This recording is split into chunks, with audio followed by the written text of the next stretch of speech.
तो वो है दोस्तों जो नेपाल है ना, तो वो वाली पहाड़ियाँ पड़ती हैं इधर लास्ट में, क्योंकि बादल की वजह से दिख नहीं रहा है वो।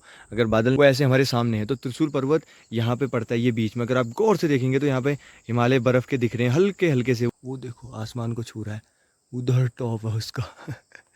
जय माता रानी, जय श्री राधे राधे। दोस्तों, देवभूमि पैदल यात्रा का मेरा 20वां दिन और फाइनली मैं पहुंच चुका हूं माँ जयंती के मंदिर में। और यहाँ पे मैं कल शाम आ चुका था। और इस मंदिर की लोकेशन कुछ इस प्रकार है, वो रही नीचे सारा सोमेश्वर। और गांव तो मतलब मुझे एग्जैक्ट नहीं पता। और इस गांव से यहाँ सोमेश्वर से लगभग 1-1.5 किलोमीटर की चढ़ाई, जो मैं पर कल आया था, आपने ब्लॉग में देखा होगा, उसके जस्ट टॉप पे आपको माता जयंती का मंदिर मिलता है दोस्तों। और ये इतनी टॉप पे है ना, जैसे कि एड़दू पे जो सीन था वैसे सेम यहाँ पे भी है।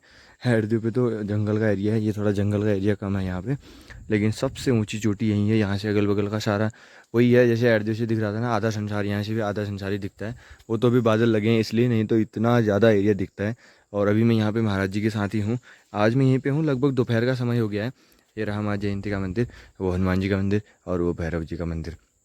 और अभी बाकी स्टोरियाँ बहुत सारी बची हैं, वो हम आपको बताएंगे।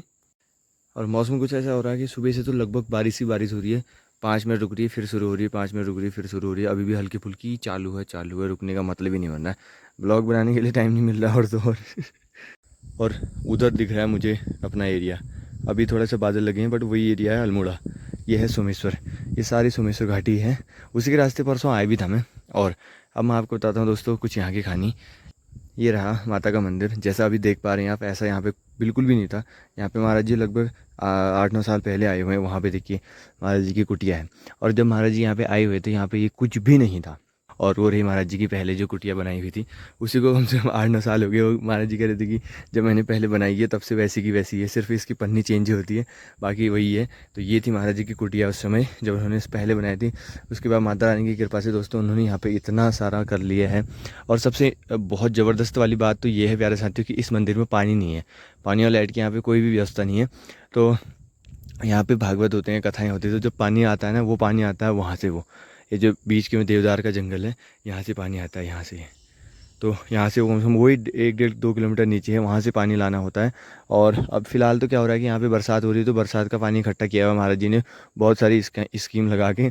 और कल भी मैं वहाँ से नीचे पानी लेके आया था, जहाँ से आपने देखा होगा ब्लॉग में।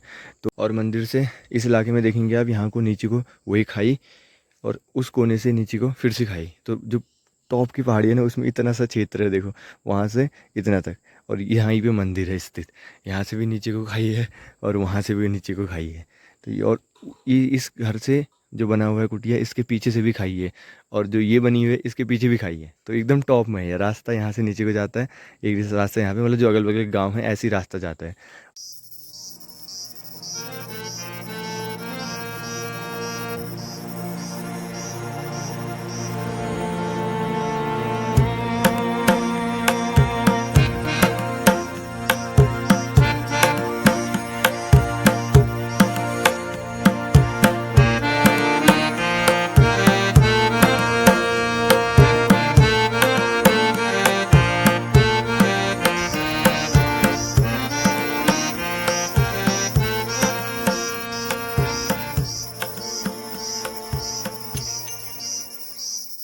तो साथियों अब जाके मैं आपको जो भी यहाँ से आधा संसार मुझे दिख रहा है ना, आधा क्या बताऊँ, मतलब जितना भी संसार मुझे दिख रहा है मैं आपको वो बताने की कोशिश करता हूँ। पहली बात तो उधर पर एक टैंकी दिख रही है, यहाँ पे आपको वाइट कलर की, ये देखो टॉप में दिख रही है जो। इसी रास्ते में आया हूँ दोस्तों, ये जो सारा जंगल है ना, ये इसी रास्ते से यहाँ से होके, और यहाँ से ये है सोमेश्वर मार्केट नीचे पड़ती है। यहाँ से इस जंगल से यहाँ को आया हूँ मैं। बहुत लंबा रास्ता है वहाँ से। अभी मैं आपको एडा भी दिखाऊंगा कि कहाँ पे पड़ता है करके, वो कहाँ से मैं आया हूँ वो भी दिखाऊंगा। और अब मैं आपको दिखाता हूँ दोस्तों, दूनागिरी का पर्वत दिख रहा है यहाँ से, जो कि जिस पहाड़ी पे दूनागिरी मंदिर है दोस्तों, उधर लास्ट पे दिख रहा है वो। जो लास्ट वाली पहाड़ी है ना, इसके टॉप पे दूनागिरी है, उधर वाली पे। ठीक हो गया पहली चीज़। और उसके बाद दूसरी चीज़ दोस्तों, ये वाली पहाड़ी है बीच में जो पीछे दिख रही है, इसमें दोस्तों क्या कहते हैं, जवान पिनाक करके महाराज जी बता रहे थे। हाँ, 2 मंदिर है पिनाक मंदिर के दोस्तों, एक ये है और दूसरा इसी के यहाँ पे जो वृद्ध पिनाक है वो मंदिर है। तो दोनों इसी के आसपास कहीं पे हैं। एक तो मतलब थोड़ा सा यहाँ से रास्ता है, मतलब उसी पहाड़ी पे वहाँ से अंदर को रास्ता है ऐसे करके, वो पहाड़ी से ढका हुआ है। जो लास्ट में पहाड़ी दिख रही है ये वाली, तो वो मंदिर वहाँ पे है। और ये इधर से यहाँ से सोमेश्वर से बागेश्वर की ओर यहाँ से एक रोड जाती है और दूसरी रोड यहाँ से ऐसे करके उधर को जाती है, वो मैं अभी आपको दिखाता हूँ। और कोसी नदी वहाँ से ऐसे आ रही है वो। और अब जाके मैं आपको दिखाता हूँ त्रिशूल पर्वत। और अगर ये मौसम खुला रहता है ना दोस्तों, तो पर्वत यहाँ से ऐसे दिखते हैं, जो हिमालय पर्वत हैं वो ऐसे हमारे सामने हैं। तो त्रिशूल पर्वत यहाँ पे पड़ता है, ये बीच में। अगर आप गौर से देखेंगे तो यहाँ पे हिमालय बर्फ़ के दिख रहे हैं, हल्के हल्के से, वो बादल लगे हैं लेकिन पीछे से फिर भी दिख रहे हैं हल्के हल्के से। तो यही है त्रिशूल पर्वत दोस्तों यहाँ पे। और अभी अगर वो थोड़ा सा मौसम खुल जाता है या सुबह तक मौसम खुलेगा तो मैं आपको दिखाऊंगा। तो ये दिख रहा है बीच में। और वही कोसी नदी यहाँ से ऐसे घूम के यहाँ से ऐसे जा रही है, उधर आगे मनान पड़ता है जहाँ से मैं आया था। बीच का एरिया मेरा छूट गया था क्योंकि मैं यहाँ से चढ़ के एड़ाद्यू में वहाँ पहुँच गया था। वो है एड़ाद्यू, ये टॉप में। अगर मैं आपको थोड़ा सा जूम करके दिखाऊं तो यहाँ पे आपको टावर दिखेगा, हल्का सा देखिए, वो वही है। फिर जो टावर मैं आपको दिखा रहा था, आपने ब्लॉग अगर गौर से देखा होगा तो वही टावर है, वो टावर के थोड़ा सा नीचे है। और जो माता का मंदिर, जो विंध्येश्वरी माता मंदिर जो सबसे ऊपर ऊपर था ना, टॉप में गया था मैं, वो वाला ये है, ये वाला दोस्तों जो दिख रहा है। तो ये स्टॉप पे गया था मैं। और अब आप अनुमान लगा सकते हैं मैं कहाँ से आया पैदल। वहाँ से पूरे वो जंगल होते हुए यहाँ से यहाँ पहुँचा मैं। वो भी हम सब 1 डेढ़ 2 घंटे में मैंने कवर कर लिया था। और उस कोने में दिखता है अल्मोड़ा में, जैसे आपको बता रहा था, उधर लास्ट वाली में रात को पूरा चमकता है वो इस पहाड़ी में। और यहाँ से दिख नहीं पा रहा है अभी क्योंकि वहाँ तो पूरे बादल लग गए हैं, लेकिन ये लास्ट वाली पहाड़ी, इसके पीछे 2 पहाड़ और दिख रहे हैं, हल्के से दिख रहे हैं, वो आँखों से देखने में दिख रहे हैं, कैमरे में कैद नहीं होने वाले वो। तो वो है दोस्तों जो नेपाल है ना, तो वो वाली पहाड़ियाँ पड़ती हैं इधर लास्ट में, क्योंकि बादल की वजह से दिख नहीं रहा है वो। अगर बादल ना होते तो बहुत गौर से बहुत बढ़िया से दिख जाते। उधर लास्ट में है वो, एकदम कोने में। तो वो पहाड़ी अगर क्या कहते हैं, तो पूरा मौसम खुला रहेगा तो वहाँ से पीछे पीछे पीछे करके यहाँ पे दिखती है, फिर पूरा करके ऐसे महाराज जी बता देते हैं। यहाँ पे है मल्लिका माता मंदिर दोस्तों, यहाँ पे बीच में। और यहाँ पे नंदराज यात्रा जो चलती है वहाँ पे, यहाँ पे वो रुकते हैं 1 रात के लिए। तो यहाँ पे भी बहुत सारी तैयारियाँ चल रही हैं। और इस जिस रास्ते में आया नहीं, लेकिन इस पहाड़ी के यहाँ पे टॉप में एक डाना गुलजू का मंदिर है, और उसी के नीचे एक दूसरा मंदिर गुलजू का है, पता नहीं कौन सा मंदिर है, दोनों जंगल के बीच में है। और जो मल्लिका माता का मंदिर है दोस्तों, वो जो मतलब पुराना मंदिर है ना, तो वो यहाँ पहाड़ी के पीछे पड़ता है। और लेकिन जो बाद में ला के मतलब गाँव वाले लाए होंगे मूर्ति, तो उन्होंने मैया का मंदिर यहाँ पे भी स्थापित किया गया, मल्लिका माता मंदिर दोस्तों वो रहा। आम तो मैंने आपको बता ही दिया था, देखिए आम के पेड़ तो हैं यहाँ पे। उसके साथ महाराज जी ने यहाँ पे लगा रखे स्ट्रॉबेरी, देखिए, और उस पर आए भी हुए हैं, देखो। मैं तो पहली बार देख रहा हूँ, ये देखिए, ये इस पे इतने लगे हैं, यहाँ पे भी लगे हैं, यहाँ पे लगे हैं, और भी पेड़ लगा रखे हैं। अभी ये तो सारे फूल के ही हैं। और उसके बाद महाराज जी ने अभी यहाँ पे लगा रखा है एक पेड़, ये भी स्ट्रॉबेरी का है।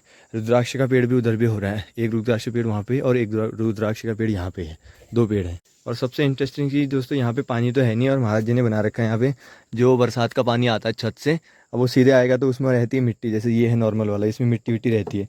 लेकिन महाराज जी ने इसमें लगा रखा है कपड़ा, इस कपड़े से एकदम प्योरीफाई होकर जाता है, तो पीने लायक भी बन जाता है आराम से, क्योंकि वो वैसे भी ऊपर से आ रहा है तो एकदम साफ़ साफ़ रहता है वो। तो ये है एकदम बेस्ट टेक्निक। और अभी तक यहाँ पे पानी नहीं है, तो सारा पानी इसी से आता है। और वैसे अगर आएगा तो वो घोड़ों से ही आता है। नीचे जो धारे बने हुए हैं, एक तो उधर पे भी है, और एक से मैं भी आया था जहाँ से पानी लेके आया मैं, जो आपने पिछले व्लॉग में देखा। तो प्यारे साथियों, ये समय रात्रि का, और मेरे अलावा सिर्फ आपको लाइटें ही दिखेंगी। ये रही अपनी सोमेश्वर घाटी चमचमाती हुई, और अभी सबसे टॉप पे हूँ मैं। तो यहाँ से आपको मैं वही रात्रि दर्शन करवाता हूँ कि रात्रि में कैसा दिख रहा है यहाँ पे। अभी लगभग 8 बजे हैं, और यहाँ पे अभी मतलब भी अभी भी अगर देखा जाए तो हल्का फुल्का उजाला है। और क्या है कि बादल लगे हैं, इसलिए थोड़ा अंधेरा ज़्यादा दिख रहा है, नहीं तो यहाँ पे बहुत देर तक उजाला ही रहता है, क्योंकि सबसे टॉप की जगह है ये। और जो भी आसपास की पहाड़ियाँ हैं वो इसी टॉप की, मतलब जैसी ऊंचाई में ये वाली पहाड़ी है वैसी है, मतलब इससे टॉप में कुछ है ही नहीं फिर। तो ये देखिए सारी सोमेश्वर घाटी, जो भी आपको थोड़ी देर में दिन में दिख रहा था ना, वही रात में दिख रहा है ये।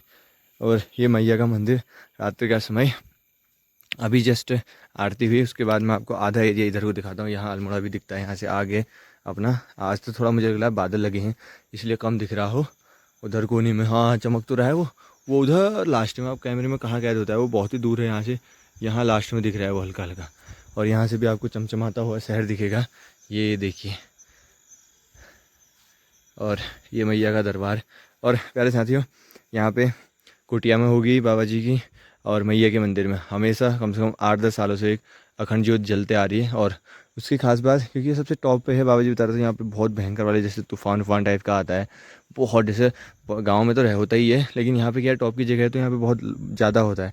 तो इतना ज़्यादा होने के बावजूद भी वो दिए कभी बुझते नहीं है। ये हो गया वो माता के मंदिर पे, ये हनुमान जी के मंदिर पे, वो भैरव देवता के मंदिर पे, और यहाँ पे है और अंदर है। इतने सारे दिए ये हमेशा जले रहते हैं, चाहे कुछ भी हो जाए, मतलब धरती में कुछ भी हो जाए, मैया की कृपा से ये हमेशा जला रहेगा। तो ऐसी यहाँ पे साक्षात माता है दोस्तों। इसी माता रानी के प्रांगण में दोस्तों एक त्रिशूल देखिए, यहाँ से वहाँ तक, वो देखो आसमान को छू रहा है, उधर टॉप है उसका। जय माता रानी। उस घाटी से और यहाँ में इतना फ़र्क है ना, वहाँ पे बहुत गर्मी रहती है और यहाँ पे बर्फ़ गिरती है ठंडे के दिनों में, इतनी ठंड रहती है। लेकिन फिर भी यहाँ पे इस आम के पेड़ में आम लगते हैं, महाराज जी कह रहे थे इसमें इस बार कम से कम 50-60 आम आए थे। मतलब देखो इतनी ठंड होती है, इतनी टॉप, मतलब सबसे टॉप में तो यही है, इसके ऊपर कुछ है ही नहीं फिर।